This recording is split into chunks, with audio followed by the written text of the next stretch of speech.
Occasion ఏదైనా location ఎక్కడైనా తెలుగువారి వేడుక అంటే ఆలివ్ మిఠాయి ఉండాల్సిందే.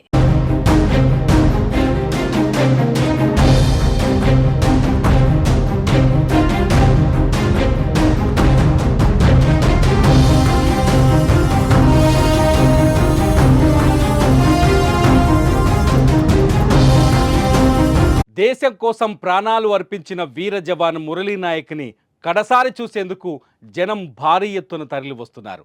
ఆయన స్వగ్రామం అనంతపురం జిల్లాలో ఆయన స్వగ్రామం పూర్తి జనసంద్రంగా కనిపిస్తోంది. కన్నీటి నివాళితో ఈ దేశం కోసం మురళీ నాయక్ చేసిన త్యాగాన్ని గుర్తు చేసుకుంటున్నారు.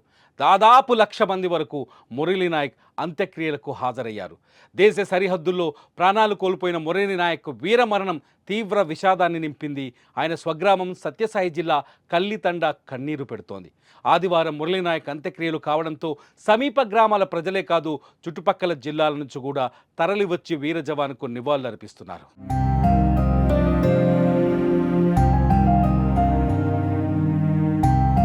వీరజవాన్ మురళీ నాయక్ కుటుంబాన్ని ఏపీ మంత్రులు పరామర్శించారు. వీరజవాన్ మురళీ నాయక్ భౌతిక కాయానికి ఉప ముఖ్యమంత్రి పవన్ కళ్యాణ్ నివాళులర్పించారు.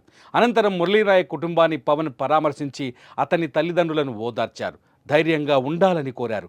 మురళీ నాయక్ భౌతిక కాయానికి మంత్రులు నారా లోకేష్, అనిత, సవిత నివాళులర్పించారు. రాప్తాడు ఎమ్మెల్యే పరిటాల సునీత, ఆమె కుమారుడు శ్రీరామ్ కళ్ళితండాకు చేరుకొని మురళీ నాయక్ తల్లిదండ్రులను ఓదార్చారు. జవాన్ మురళీ నాయక్ కుటుంబానికి కేంద్ర రాష్ట్ర ప్రభుత్వాలు అండగా ఉంటాయని ఏపీ మంత్రులు హామీ ఇచ్చారు. మురళీ నాయక్ కుటుంబానికి 50 లక్షల రూపాయల ఆర్థిక సాయం, 5 ఎకరాల భూమి, ఇంటి కోసం 300 గజాల స్థలం ఇస్తామని పేర్కొన్నారు. మురళీ నాయక్ తండ్రికి ప్రభుత్వ ఉద్యోగం ఇస్తామన్నారు. మురళీ నాయక్ మెమోరియల్ కట్టాలని నిర్ణయించామని మంత్రి నారా లోకేష్ తెలిపారు. జిల్లా హెడ్ క్వార్టర్స్లో కాంస్య విగ్రహ నిర్మాణానికి ఏర్పాటు చేస్తామని చెప్పారు లోకేష్. ఆ కుటుంబానికి ప్రభుత్వం నుంచి ఆర్థిక సాయం కింద 50 లక్షల రూపాయలు, దాంతోపాటు 5 ఎకరాల భూమి, ఇల్లు కట్టుకునేదానికి 300 గజాలు ప్రభుత్వం అందజేస్తాం జరుగుతుంది. అంతేకాకుండా కుటుంబాల కోరిక మేరకు కుటుంబంలో ఎవరికైనా ఉద్యోగం ఇస్తే, ప్రభుత్వ ఉద్యోగం ఇస్తే బాగుంటుందని అడిగారు. కుటుంబంలో అంటే బిడ్డలు ఎవరు లేరు, ఒకే బిడ్డ కనుక తండ్రికి ప్రభుత్వ ఉద్యోగం ఇవ్వాలనేది కూటమి ప్రభుత్వం నిర్ణయిస్తాం జరిగింది. ఇంతేకాకుండా అంత్యక్రియలు సొంత భూమిలో జరుగుతుంది కనుక మెమోరియల్ కూడా కట్టాలని నిర్ణయించాం. ఇంకో పక్కన జిల్లా హెడ్ క్వార్టర్స్ లో కాంస్య విగ్రహం కూడా ఏర్పాటు చేసి కేవలం తెలుగులే కాదు భారతీయులు మురళీ నాయక్ ని ఆదర్శంగా తీసుకునే విధంగా ప్రభుత్వం ఉంటుందని తెలుపుకుంటూ, మురళీ నాయక్ భౌతిక కాయం వద్ద వైసీపీ నేతలు ఉషా శ్రీచరణ్, తోపుదుర్తి ప్రకాష్ రెడ్డిలు కూడా నివాళులు అర్పించారు. అతని తల్లిదండ్రులను ఓదార్చారు.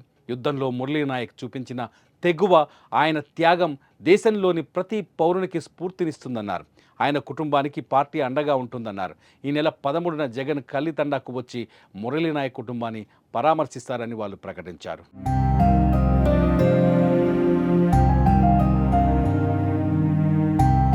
మురళీ నాయక్ 2022 నవంబర్లో అగ్నివీర్ ద్వారా సైన్యంలో చేరాడు. అతనికి 851 లైట్ రెజిమెంట్లో పనిచేశాడు. శిక్షణ అనంతరం మొదట అస్సాంలో, తర్వాత పంజాబ్లో విధులు నిర్వర్తించి ఇటీవల జమ్మూ కాశ్మీర్కు బదిలీ అయ్యాడు.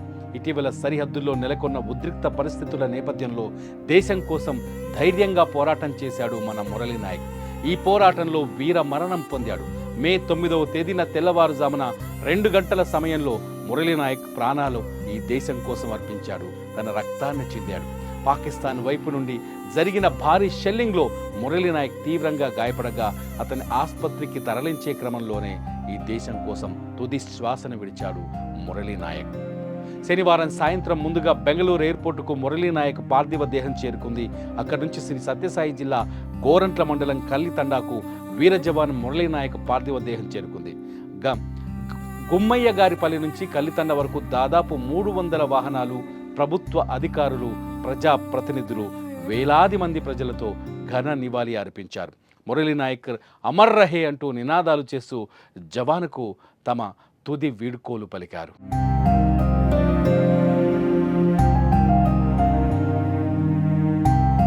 మురళీ నాయక్ త్యాగాన్ని ఈ దేశం ఎప్పటికీ మర్చిపోలేదు.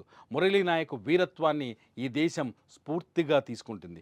ఈ దేశం కోసం పాకిస్తాన్ వంటి ఒక క్షుద్ర దేశం భారత్ పైన దొంగదాడి చేస్తుంటే, భారత్ పైన కాల్పులు జరుపుతూ భారత ప్రజల జీవితాన్ని నాశనం చేయాలని భావిస్తుంటే, ఆ తరుణంలో వీరుడిలా ధీరుడిలా సైన్యంలో ఉన్న మురళీ నాయక్ బార్డర్లో ఈ దేశం కోసం ఎదురు నిలబడ్డాడు, పాకిస్తాన్తో తలబడ్డాడు.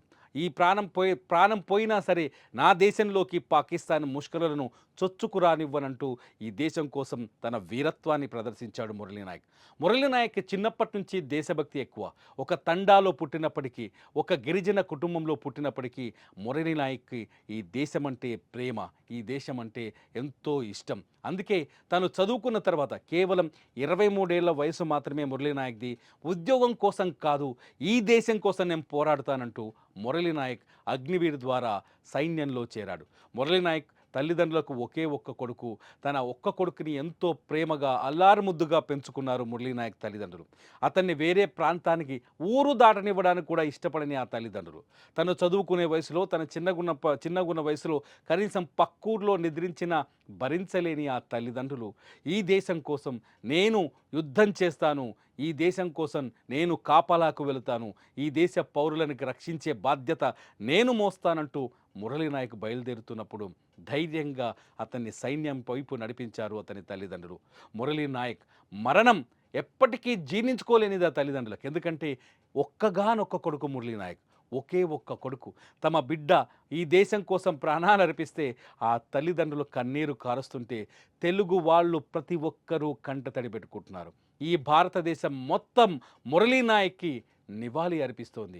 ఈ దేశం కోసం నీ ప్రాణాలు అర్పించావా ఓ వీరుడా, ఈ దేశం కోసం నీ రక్తాన్ని చిందించావా ఓ వీరుడా అంటూ మురళీ నాయక్ జోహార్లు అర్పిస్తోంది ఈ భారతదేశం. మురళీ నాయక్ అంటే ఇప్పుడు ఒక సైనికుడు కాదు, మురళీ నాయక్ ఇప్పుడు ఒక వీరుడు. ఈ దేశం కోసం ఈ దేశ పౌరుడుగా పుట్టిన ప్రతి ఒక్కడు మురళీ నాయక్ని ఒక ఆదర్శంగా తీసుకోవాలి. ఈ దేశం నీళ్లు తాగినవాడు, ఈ దేశం మట్టి మీద పుట్టినవాడు, ఈ దేశం మట్టిని పట్టుకున్నవాడు, ఈ దేశం మట్టిలో కలిసిపోయేందుకు, ఈ దేశానికి సేవ చేసేందుకు వెనకడుగు వేయకూడదని మరోసారి చాటి చెప్పాడు మురళీ నాయక్.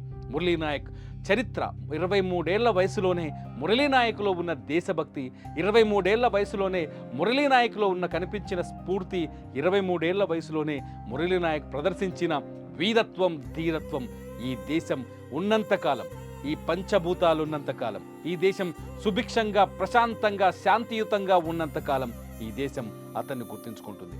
మురళీ నాయక్ కేవలం పాకిస్తాన్ పైన పగ తీర్చుకోవడానికి కాదు తన ప్రాణాలు అర్పించింది, పాకిస్తాన్ పైన యుద్ధం చేయడానికి మాత్రమే కాదు తన ప్రాణాలను అర్పించింది. మురళీ నాయక్ ఈ భారతదేశంలో ఉన్న 150 కోట్ల ప్రజల రక్షణ కోసం తన ప్రాణాలను అర్పించాడు. ఈ భారతదేశంలో ఉన్న 150 కోట్ల ప్రజల సుఖశాంతుల కోసం తన ప్రాణాలు అర్పించాడు. ఈ దేశం కోసం, ఈ మట్టి కోసం తన ప్రాణాలు అర్పించారు. మురళీ నాయక్ కుటుంబాన్ని, ఇటు సింగర్ మంగిలి కూడా, ఆమెది అనంతపురం జిల్లానే. ఆమె అనంతపురం జిల్లా నుంచి ఒక గిరిజన బిడ్డ కుటుంబంలో పుట్టింది మంగిలి. మురళీ నాయక్ మరణాన్ని తట్టుకోలేక ఆ కుటుంబాన్ని పరామర్శించింది. మనం వీడియోలో చూడొచ్చు.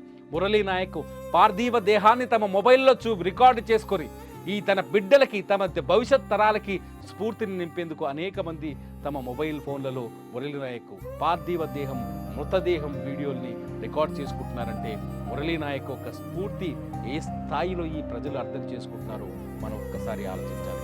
మురళీ నాయక్ ఈ తెలుగు నేల మీద పుట్టి, ఈ తెలుగు గడ్డపైన పుట్టి ముష్కరులపై పోరాటం చేసేందుకు, ఈ దేశాన్ని రక్షించడం కోసం ముందుకెళ్ళాడు. తుపాకీ భుజాన వేసుకొని సరిహద్దుల్లో కాపలాగా నిలబడ్డాడు. పాకిస్తాన్ కొట్టిన దొంగ దెబ్బలో మురళీ నాయక్ తీవ్రంగా గాయపడి ఆసుపత్రికి చేర్పించేలోపే ప్రాణాలు అర్పించారు. అమ్మా భరతమాత, నీ కోసం నా రక్తాన్ని చిందిస్తా, అమ్మా భరతమాత, నీ కోసం, నీ బిడ్డల కోసం నేను నా ప్రాణాలైనా అర్పిస్తా అంటూ ఒక వీరుడిలా తన తుది శ్వాస విడిచాడు మురళీ నాయక్. మురళీ నాయక్ వీరత్వాన్ని ఈ దేశం, ఈ తెలుగు గడ్డ ఎప్పటికీ మర్చిపోదు. మీరేమంటారు? మురళీ నాయక్ లాంటి వీరుల్ని తయారు చేసిన తల్లిదండ్రులకి మీరేం చెప్తారు? మురళీ నాయక్ లాగా అనేక మంది సైనికులు మన దేశం నుంచి, మన తెలుగు గడ్డ నుంచి బార్డర్కి వెళ్ళారు, సరిహద్దుల్లో మన కోసం కాపలా కాస్తున్నారు. ఆ వీరులకి, ఆ ధీరులకి మీరు చెప్పే సెల్యూట్ ఏంటి? ఈ వీడియో కింద కామెంట్ చేయండి. చూస్తూనే ఉండండి సుమన్ టీవీ.